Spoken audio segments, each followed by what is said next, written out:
Welcome back to the MercyCast, where we are learning the art of compassion through life's adversity. I am your host, Raleigh Sadler. No matter who you are, no matter where you are, no matter where you've been, every relationship that you have ever been in, you have brought other things with you that may have been imperceptible. You may think that you're starting with a clean slate, but that blackboard is covered in chalk. There are things that we carry around us that we may not notice until it's too late, until tragedy strikes, until we fail or make a horrible life decision. We have patterns. I don't know about you, but this is something I've recognized in my own life. There are patterns that we bring from our family of origin into every relationship, romantic or otherwise. Our lives don't start to change until we start to face them, until we are willing to break them. I am super excited about my guests today, Justin and Trisha Davis. They are pastors, speakers, and the founders of Refine Us Ministries. They have co-authored the book Beyond Ordinary, When a Good Marriage Just Isn't Good Enough. And Justin, his book, Being Real, which is Greater Than Being Perfect, which I've already talked to him about. So this is his second time on the podcast. That book is a USA Today bestseller. And they're here to talk about their new book, One Choice Away from Change: Break the Cycles That Hurt Your Relationships and Hold You Back. Justin and Trisha, welcome to the MercyCast. Thank you. Thanks for having me back. I didn't know if I was going to get an invite back or a lifetime ban. So I appreciate being back. I'll tell you, when we talked, I was like, okay, it was such a good conversation and it stuck with me a little bit. I loved how your focus on authenticity over perfection really invites us to embrace that vulnerability we are afraid of. And I think this is not something you came to necessarily by yourself. The more I hear about you and Trisha, the more I think, wow, this is a team. And so I am actually really excited to sit down with you both and talk about this. The varsity. No, not at all. Not even close. You're like little giants and she's the Philadelphia Eagles, huh? That's funny, but not true. No, not at all. Actually, Justin's been a great mentor to me in the lane of where we find ourselves over the past 20 years. I'm grateful. The amount of pop cultural references we made in 10 seconds. I'm proud of us. I'm really proud of us. And no script. That was just right off the top. Just right off the dome. I mean, I feel really good about that. So I just want to know, why this book and why now? Well, I think as we evaluated our own relationship, but the relationships that we have in our family, our extended relationships, one of the things we began to realize is none of us struggle with anything new. We struggle with the same things over and over again. There's a pattern sometimes that emerges in our life where we recycle. We recycle jobs, we recycle friendships, sometimes we recycle marriages. We recycle our dating relationships, not because of anything healthy, usually because we hit a wall in that relationship or we experience a cycle in that relationship or at that job. And we think the problem is them. The heart of the book is really to guide the reader into a process of self-awareness and self-discovery through scripture and some of the chapter topics that we talk about to help you identify what are the broken parts of me that I'm bringing into every relationship, and how can I find healing in that area so those patterns aren't repeated in the next relationship or the next job or, the next friendship. Tell me more about this idea of recycling. Well, I was just talking to Trish and another couple about this earlier today. I spent 20 years as a pastor, and early on in my ministry, I was a youth pastor. The average youth pastor only stays for about 18 months anyway. That's right. And that was the case for me because I would get to a place of being challenged in my character or being challenged in my organizational skills or my capacity as a leader. And I would think, they don't appreciate me. They don't recognize my gifts. And so we would just move on to the next ministry. And so that's just one small example of how we kind of, we try to project the problems that we have onto those around us rather than looking in and saying, okay, there are some cycles here that I'm responsible for, and I'm going to do the work to try to break those cycles. How have you both recognized your own cycles within the context of your marriage? I think it was an individual journey that started out of that self-awareness. It's really easy. Justin and I will celebrate almost 30 years of marriage. It's crazy. We got married when we were 12. That's right. We did get married as kids. We were 19 and 20 and planning our wedding. And so we grew up together without any language of family dynamics or generational trauma or any of that. And so we had this belief that we met at Bible college, fell in love, and thought, okay, we love Jesus. We're just going to live this up into the right life. And we were like bonus Jesus people because we were going into ministry as pastors. And so, yeah, everything's going to be great. What we recognized is, to Justin's point, that's one way that we get stuck in cycles. Other ways are more like we don't even know we're stuck in them because words that were spoken over us were translated into a message that we just assumed that message was the end all. Like, to be a successful person, you could never fail. Or when someone just said, you just do a good job. It could be just innocent things that we carry into adulthood that, like, to your point, it's not until we hit rock bottom that it's what needs to change? How did I get there? So sometimes we get there and we're like, but I thought it was right. That was Jess and I. We just thought that because we served God in the way we did, we'd have a great marriage. Yeah, that's a whole thing. I remember thinking once, well, I'm a pastor. I don't need counseling. I don't need help. I'm the person that helps people. Yeah, I was wrong. We do need help. We need people to tend to us. No matter who we are, where we've been, we need people to come alongside of us. And I really connect with that. You go to seminary, you're bonus Christians going into ministry, and then you start feeling that friction. Early on in your marriage, I think you already kind of tipped this off, but you didn't identify that so quickly, did you? Did you just push past it, you think? I think that we didn't necessarily push past it. We just pushed it out of the way or tried to hide it. And from the outside looking in, it looked like we had everything together. There were dysfunctions that we both brought into our relationship. There were wounds from our past and from our family that we both brought into our relationship that we didn't identify. And it created this pattern in our marriage where pain avoidance became my goal. I wasn't necessarily trying to pursue intimacy in our relationship. I was just trying to avoid conflict. And so it was this passive aggressive, codependent type of relationship that ended up imploding in 2005 through infidelity that I had with Trisha's best friend. And that really was rock bottom for us, right? That was when we could no longer ignore the cycles that we had been able. It's almost like, as I'm picturing it, even as I'm saying it, was like the cycles were plates that we were spinning. Mm-hmm. And then they all came crashing down at once. And we were just kind of left with this mess. And I think that's the hope of the book. It's to de-escalate those cycles before they become destructive. They can be dysfunctional. We're all going to have dysfunction. Trisha and I put the fun in dysfunctional. We're not going to be perfect, right? So there's going to be an aspect on this side of heaven that we're going to have imperfections as a part of every relationship because we're in a relationship with imperfect people and we are imperfect people. But if we can help those cycles lose their power to control the relationship and allow people to identify them and go, okay, I'm not as stuck as I think I am. And it doesn't have to be this way. I can choose something different. So that's really the heart of what we learned 20 years ago through going through that process.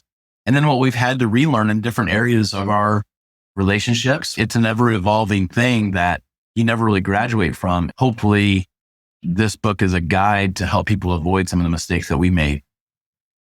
And I think that moment of hitting rock bottom, that moment of facing just where you are, and it may not be necessarily who you are. We may be acting out of a false identity, but we're facing where we are. I feel like that is this opportunity to change, to start new. What I loved about our last interview, Justin, was as we were talking, I think you said this on the interview, and I would encourage the listeners to listen to that. You'll hear more of Justin's story and what he just touched on. But you basically said, in a lot of ways, I am talking about someone who's not here anymore. Yeah. Like, this happened then. I can show you the work we have done, which is why I'm able to write about it, which is why I'm able to talk about it. And I can walk you through the cycles in my life that we have worked towards breaking. And I love how you both are kind of like, you're humble enough to say, we're not perfect. There's still stuff. It's like whack-a-mole sometimes. I hit this and then this pops up over here. I think we're all dancing with these patterns that some of us are afraid to admit exist, because if they exist, then that says something about us. Then we're no longer that person we're projecting to ourselves and others.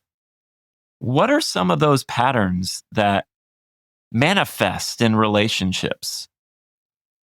Such a great question. When you think about your life, it's easy to create sweeping statements about failures that make us feel like we're going to be stuck in our failures forever. Yeah.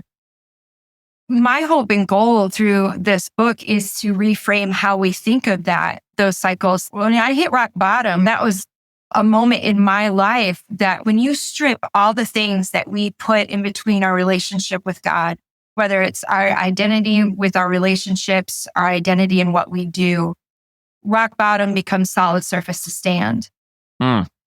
It's a different type of holy ground, because we don't recognize the people we were 20 years ago.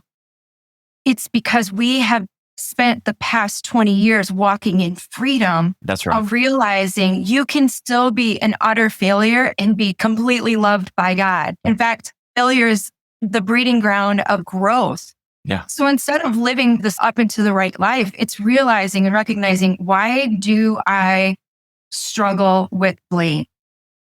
Why do I struggle with shame? Some of the cycles that we talk about. Why do I struggle with forgiveness? Yeah. Those aspects are when Jesus talks about how to pray. He says in Matthew, give us this day our daily bread.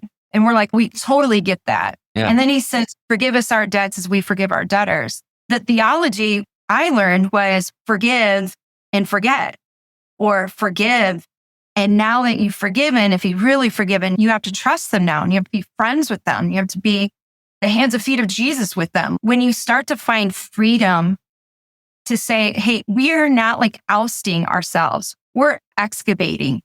We're excavating, and we're taking it and we're looking at it and saying, oh, when Jesus said, help us to forgive daily, pray for that. He realized he was telling us that as bread feeds our physical bodies, the word of God feeds us, forgiveness feeds our soul. Then it changes how we engage with forgiveness, rather than being hit on the hand, but using it as a tool to live fully known and fully loved.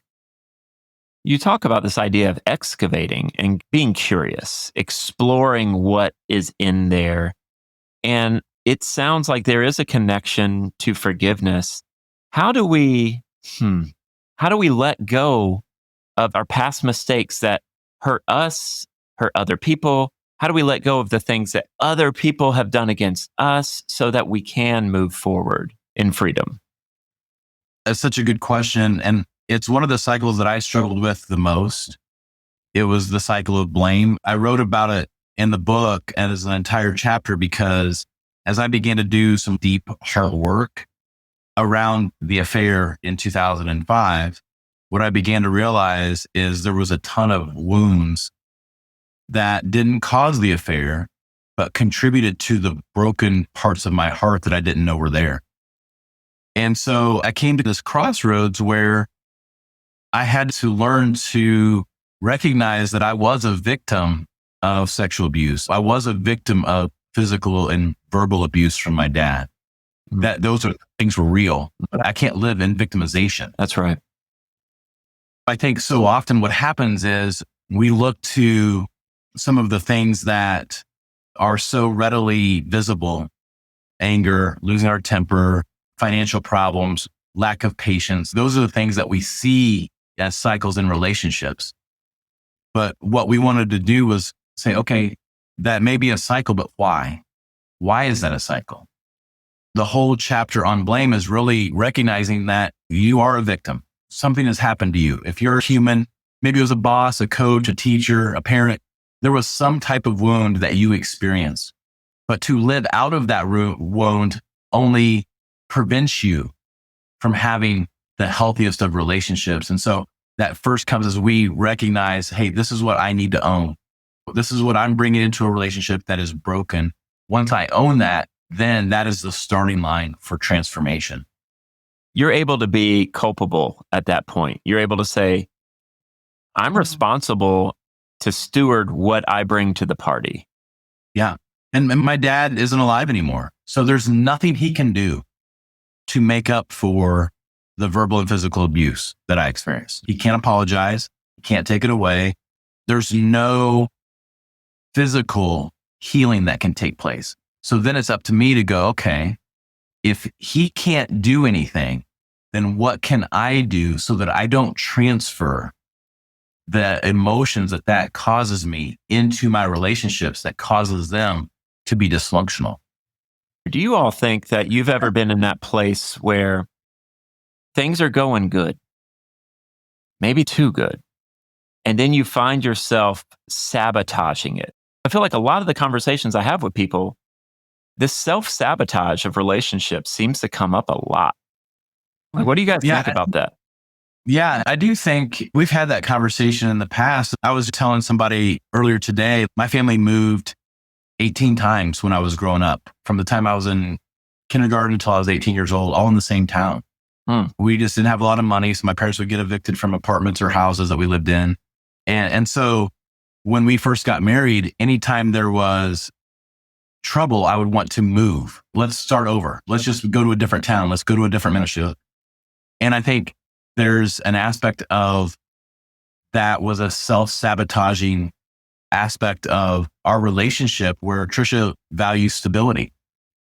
And I found comfort in chaos because that's how I grew up. Recognizing that allowed us then to step back and go, okay, this isn't about me needing a new place to live. This is about me feeling like if I can control the chaos that I'm experiencing, then I'm going to be healthier. And that is a short-term fix for a long-term problem. It's like your desire for self-protection led to self-sabotage. Yeah. I definitely feel like that has been my story and so many others is you may react or do something to help yourself, but you end up hurting yourself. It's no good. It doesn't work the way we want. When you finally hit rock bottom, that moment where we're just down there, the truth is out there. There's no running from it, no hiding from it anymore, and no denying it. What are some of the steps that we could take to start to break those cycles once we become aware? You just gave the first step, to be honest, that you are at rock bottom, that you are angry, that you are sad, just that honesty. I was like a raging bull. I was like straight up Fight Club, and I remember opening up my Bible and challenging God because I came from it as the rule follower. I had done everything right. So how did I get sabotaged? The injustice of it was there was so much that I had to reconcile. And when I began becoming a person of truth and telling the truth to myself, I realized that there were some areas of my own heart that put me in this place. Didn't cause the breakdown of our marriage. That story is 20 years old. We have 20 years of different moments of, we planted a church and it was going great. And we were ready to have like our grand opening. And then COVID hit and we ended up closing the church. Jess and I had never closed or failed at anything. It was shocking. So that didn't make sense. We were doing good, but there was failure around doing good. And it was a rock bottom moment because I remembered and recognized that breaking cycles, once you start that path, we weren't in denial of our hearts. we were honest and we went to counseling and sought mentorship. We sought the things that would keep us from entering back into that dark place of despair. Because when you start to feel like you're helpless, you feel hopeless. Yeah. And when you feel hopeless, you wave the white flag to say, I'm done trying. This is as good as it's going to be. And I think a lot of people are there, right? They've settled for this apathetic approach. They don't see hope anymore because they have been beat down more than once. They have emotionally just gone through the wood chipper. But I love this focus on honesty because honesty is not for everyone. Sometimes it scares people, especially when you're honest about your stuff. People wonder what your angle is. Sometimes people are like, what are you trying to do? Why are you telling me this? Why are you trying to be so honest? Surely you can't be honest. You can't be who you say you are. You got to be fake. I think it's because we are all a little scared of someone really knowing us. But you talk about this was 20 years ago, but in that last 20 years, from what I can tell, even in this interview, you both are on a mission to know one another, the good and the bad, and to receive both. What has that been like? For Trisha, it's been really scary. To me, it's been amazing. I think that's one of the biggest compliments anyone could give us, is kind of seeing the intentionality in our relationship. But I do think you hit on a great point, Raleigh, in that our greatest desire is that we would be known, and our greatest is that we won't be loved. That's right. A lot of times we experience these cycles in our relationships because if that person knew me, they wouldn't love me. Well, as we withhold parts of our heart, it limits the amount of knowing that person can even have of us. A lot of times our relationships are based on a false sense of who we are. The hope of the book isn't about us. We use some pretty honest stories in the book, but we want the book to be about the reader and more importantly, about God's power to break cycles and his commitment to it. I'm not the same person that I was 20 years ago, but neither is anybody who's in Christ. The promise for everyone. Yeah. Right. Yeah. You're a new creation. And so I think a lot of times what happens is we spend so much energy trying to better the old version of ourselves. We forego the transformation into a new creation that God has for us. Yeah, there's that idea of God's not trying to make you better. He's resurrecting you. Right. Yeah. He's changing you. Yeah, absolutely. And I think there's something beautiful too, to that point you just made about when someone sees you as you are and they stay. Yes. And they love you. It might be messy, real messy. It might be hard, but there's a commitment because they look at you and they say, okay, we got some work, but we're going to work it out and figure it out. I'm here. That's love. Whether it's intimate or just with your friends, that is when people stick by you. That is such a big deal. We've been kind of dancing around this idea that to break our cycles of dysfunction, God has given us scripture. God is meeting us in his word. What are some of the scriptural foundations that you have come across that really fortify this journey as you're trying to accept where you are and move forward together? The heart of the book is the story of the garden. It began with, God walking in the cool of the day with Adam and Eve. And the whole time there was a choice to be made. Yeah. There were two trees. And, to your point of like life being messy, there was the tree of life. And then there's the tree of knowledge of good and evil, the messy tree. Why wouldn't God just hide it away? Why is the messy tree front and center? The biggest gift of love that God has given us is the gift of choice. We get to choose. We talk about in the book, the messy middle, really derived from the story of the garden. You have the two trees and this beautiful exchange where God gives us the gift of choice. And what's interesting is when Adam and Eve, when sin enters the picture, they go and hide. And that's what we do today. We feel messy. We're in the midst of the mess. So we just stuff it in closets or put it underneath the rug until it is absurdly in the way. It's such a big pile. It looks ridiculous under the rug. But then you, like an unexpected moment, you open the, closet to squeeze a little mess in there. And then it spills out all over the place. And that really is that moment where God comes searching for Adam and Eve.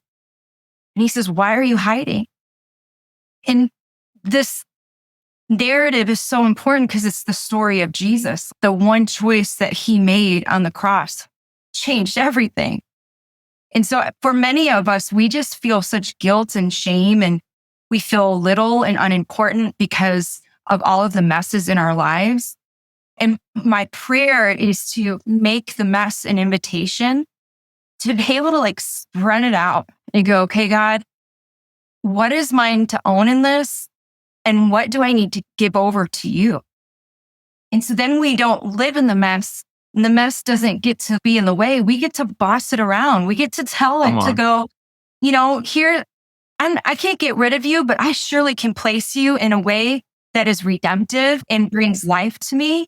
And then some of you just need to be put in the attic because you got no room in my heart. It's not healthy for you to be around.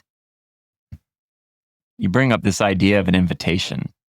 What does it look like to invite God into those dysfunctional parts of our lives? One of the things that I recognize and realize often the hard way is that God doesn't transform who we pretend to be. He only transforms who we are. Mm-hmm. And so a lot of times we spend so much energy and time trying to project someone that we're not. And then we don't understand why we're not changing, why our temper isn't getting better, why our finances aren't getting healthier, why our relationships are still marred with dysfunction. It's because we're not allowing our true self to be known and seen by God. We think, well, if God knew that about me, he wouldn't love me. And it's not until we recognize that there is an invitation for us to bring our authentic self to God. And it's at that moment that we have set ourselves up to be transformed and changed rather than trying to pretend like we're better than we really are and not experiencing any growth at all. Well, Pete Scazzaro, who wrote the Emotionally Healthy series, talks about Luke 9:23. That's what we're really talking about losing ourselves. That passage has always kind of frustrated me because I'm like, I don't really like that. That doesn't fit my vibe, doesn't fit with what I'm trying to do here. He describes it in a way that makes perfect sense. When Jesus is saying this, he's talking about you losing not who he's made you to be. He's talking about you losing that false self that you have manufactured to receive love, that you have manufactured to receive this pseudo healing. And he's saying, let that go so that I can deal with the authentic you. Mm-hmm. I love that. God won't necessarily change who we project to be, but he'll change us. Yeah. How do we even recognize the difference? Well, for me, a great resource has been a book by Brennan Manning called Abba's Child. And he outlines in that book the imposters that we create. Yeah, it was a really good way for me to identify the different ways that I create false selves.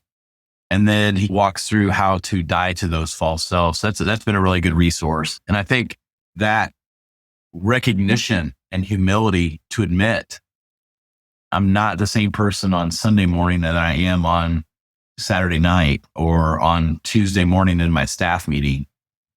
That self-awareness, that admission is a step of humility and a posture of wanting to be different.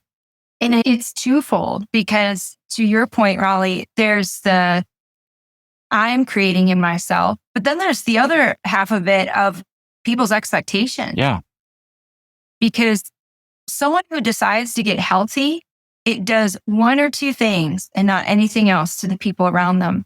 It either inspires them to health or it pulls up a mirror to unhealth, and people do not like that. It feels like an uphill battle. But to your point, it's like God's saying, you're already enough. You're trying to be like your sister. You're trying to be like your boss because you're going to spend so much effort trying to be somebody you're not. that you can't break cycles in an authentic self. Your imprint on the world, your DNA, you deserve to show up in it. And so it's, again, back to this invitation to why wouldn't you deserve that? Why does somebody else deserve that, but not you? Why are you counting yourself out? Are your failures any greater than everybody else's? The ground is level at the foot of the cross. And so there's freedom when you get to walk in, gosh, this is who God made me. No, I don't meet Jesus on a Sunday morning during worship service. I meet Jesus when I'm in nature. Or, I like to be around a lot of people and say, hey, will you look at my mess with me and help me organize it? Yeah. Some people are like, I just need to sit in it. I just need you to give me space because this feels overwhelming and I just need space to process the mess. It doesn't mean you're doing it wrong. It just means you're doing it in a way that honors the best imprint that God has created in you. You don't have to strive anymore. It's just such a place of freedom to live from. And I love how you're painting this picture of not only being authentic with the people around you, but by being authentic with God. You are saying, God, this is who I am. You bring light to that question that I think all of us face, but none of us have really ever talked about out loud. No matter who you are, I think if you're breathing, you have thought, God loves everyone else but me. There is this thing that's wrong with me that's not wrong with anyone else. I'm watching them. They seem to have it together. They're like really doing well. I don't know if I just missed a class, if I slept in, but they got it. I don't have it. How do I get it? All the while, we're all thinking that. And it's not just about like God doesn't love us, but it's like maybe there's something wrong with us. And what happens when you start doing the work on that? When you start addressing that, no, you're just like anybody else. You got your things, but so does everyone else. And you are worthy of love. You are worthy of companionship. It brings you back to that place of inspiration. But I don't know what your theological background is, but for many of us, it's this belief that we have to be perfect or we're misrepresenting God. Yeah. But really, it is in the messy parts of us where we expose that to the world in appropriate measures. Right. We get to say, look how God is showing up in my life. And so when you start living out of that, people are attracted to it, not because of you. They're attracted to it because it literally is allowing the glory of the Lord to shine through.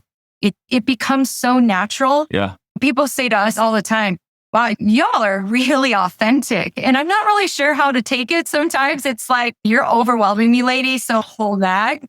But then sometimes it's like, oh, wait, these people have experienced a lot of stuff and they still love God.